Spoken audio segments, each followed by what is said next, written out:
हाँ जी, स्वागत है आप लोगों का हमारे चैनल संघर्ष आईक्यू पे। आज की क्लास में हम वुमेन रिजर्वेशन बिल, जिसे हिंदी में नारी शक्ति वंदन अधिनियम भी कहा जाता है, को पढ़ने वाले हैं। ये रिसेंटली ही न्यूज में था बिकॉज प्रेसिडेंट ऑफ इंडिया ने इसे अपना एसेंट दे दिया है। हम इसके historical background, provisions and challenges को अच्छे से पढ़ते हैं। So let us study together. अगर हम इसके हिस्टोरिकल बैकग्राउंड की बात करें तो कॉन्स्टिट्यूएंट असेंबली के 399 मेंबर्स में से 15 वुमेन थी एंड इनमें से कुछ वुमेन ने अपोज किया था वुमेन रिजर्वेशन बिल, जिसमें से एक थी रेणुका रे, जिनका ये मानना था कि reservation might and up excluding women from consideration for general seat, कि कहीं ऐसा ना हो जाए कि वुमेन्स को सिर्फ रिजर्वेशन वाली सीट्स ही मिले एंड ओपन सीट से दूर रखा जाए। सो एट लास्ट कॉन्स्टिट्यूएंट असेंबली में ये कहकर सॉल्व हुआ कि सिस्टम अपने आप इंश्योर करेगा women reservation instead of constitutional recognition. तो इसके बाद 1960s में एक कमेटी बनी जिसने बताया कि वुमेन की रिप्रेजेंटेशन बहुत ही मिनिमल है। The first positive seats were sown during Rajiv Gandhi, जिन्होंने 1987 में 14 मेंबर कमेटी की स्थापना की on the status of women headed by Margaret Alva. और उसके बाद पीवी नरसिम्हा राव जी ने लाया 73rd and 74th constitutional amendments, जिससे 1/3 सीट्स मिली वुमेन को in panchayats and municipal bodies, that is constitutional recognition to women. तो उसके बाद 1996 में एच डी देवगौड़ा के टाइम पे ये बिल इंट्रोड्यूस हुआ पार्लियामेंट में, बट पॉलिटिकल इंस्टेबिलिटी की वजह से ये पास नहीं हो पाया एंड देवगौड़ा को रिजाइन करना पड़ा। और उसके बाद ये बिल लैप्स हो गया। उसके बाद 4 बार ये बिल फिर लैप्स हुआ बिटवीन 1998 टू 2003 एंड 2008 में ये बिल राज्यसभा में आया और रेफर किया गया standing committee on law and justice को। उसके बाद 2010 में ये बिल पास हो गया राज्यसभा में, बट फिर से पॉलिटिकल कंपल्शंस की वजह से ये बिल लोकसभा में डिसॉल्व हो गया। तो ये हिस्टोरिकल बैकग्राउंड को हमें याद रखना है। फाइनली अगर हम 2023 की बात करें तो ये बिल पास हुआ as constitution 106th amendment act 2023। इस टाइम पे हमारे प्राइम मिनिस्टर है प्राइम मिनिस्टर मोदी।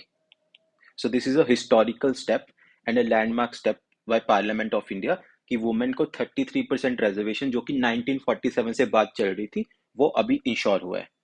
तो इसमें वुमेन को 33% रिजर्वेशन मिलेगा लोकसभा में, असेंबलीज में और दिल्ली की असेंबली में, जो कि आर्टिकल 239 ए के अंडर आती है। तो इस बात का भी हमें ध्यान रखना है।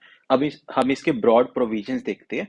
तो इसके प्रोविजंस, फर्स्ट प्रोविजन तो आर्टिकल 330 ए में ऐड हुआ है।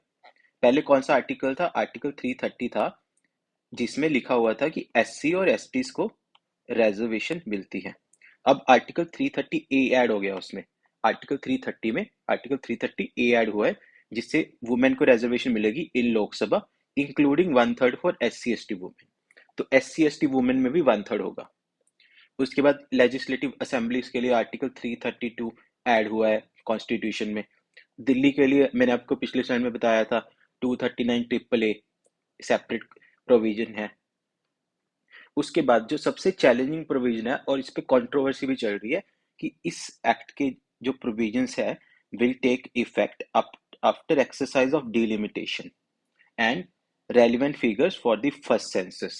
तो ये दो चीजों की वजह से कंट्रोवर्सी चल रही है कि जब तक सेंसस नहीं होगा और सेंसस के बाद डिलिमिटेशन नहीं होगा, तब तक ये बिल इफेक्ट में नहीं आएगा। तो इसी की वजह से पॉलिटिकली पार्टीज कह रही हैं कि आप इसको 2024 से पहले लागू कीजिए। और रिसेंटली सुप्रीम कोर्ट में भी इसके ऊपर एक पीआईएल आई है बाय कांग्रेस लीडर जया ठाकुर, और उन्होंने कहा है कि इस बिल को इमीडिएटली इम्प्लीमेंट किया जाए। बट सुप्रीम कोर्ट ने ये बोला है कि it will be very difficult for us to do that, we will be virtually legislating, और इसकी हियरिंग एडजर्न कर दी है until November 22। So let's wait and watch for Supreme Court's final verdict. So women reservation bill में इतना ही था। हमें इसके प्रोविजंस याद रखने हैं, हिस्टोरिकल बैकग्राउंड याद रखना है 1947 से लेके 2003 तक। 1947 में कॉन्स्टिट्यूएंट असेंबली में सिर्फ 15 वुमेन थी। उसके बाद 1960s में कमेटी बनी। उसके बाद 1987 में राजीव गांधी ने एक 14 मेंबर कमेटी की स्थापना की हेडेड बाय मार्गरेट अल्वा, उसके बाद 1992 में 73rd एंड 74th अमेंडमेंट आई, जिसने 1/3 रिजर्वेशन दिया वुमेन को in panchayats and municipal bodies. उसके बाद 2008 में राज्यसभा में ये बिल आया और 10 में पास हुआ, बट फिर से ये बिल लैप्स हो गया ड्यू टू पॉलिटिकल कंपल्शंस, और 2023 में आके ये बिल अभी पास हुआ है। तो this was the historical background. और हमने कॉन्स्टिट्यूशनल प्रोविजंस देखे कि आर्टिकल 330A ऐड हुआ, आर्टिकल 332A ऐड हुआ, 239 ट्रिपल ए में एडिशन हुआ, और 334A। तो ये 4 आर्टिकल्स भी पूछे जा सकते हैं एग्जाम में कि इनमें से कौन सा आर्टिकल ऐड हुआ है, कौन सा नहीं। तो इन चीज़ों का भी हमें ध्यान रखना है, और हम सुप्रीम कोर्ट के फाइनल वर्डिक्ट का वेट करते हैं कि कब तक ये बिल लागू हुआ। Thank you and best wishes for your exam.